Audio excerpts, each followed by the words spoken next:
Hi, this video covers repair tracking. From the menu, click on Service, click on Repair Tracking. This will show you a list of all your repair tracking tickets. To create a new one, go over to the menu, click on Add Repair. You can fill out all the repair details that you may have. This can include the project, the employee, the RMA number, tracking, ship and receive dates, repair status. You can also set reminders for follow-up.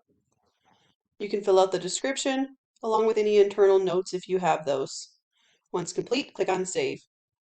If any details need to be edited, you can click on the project name to open up the side drawer.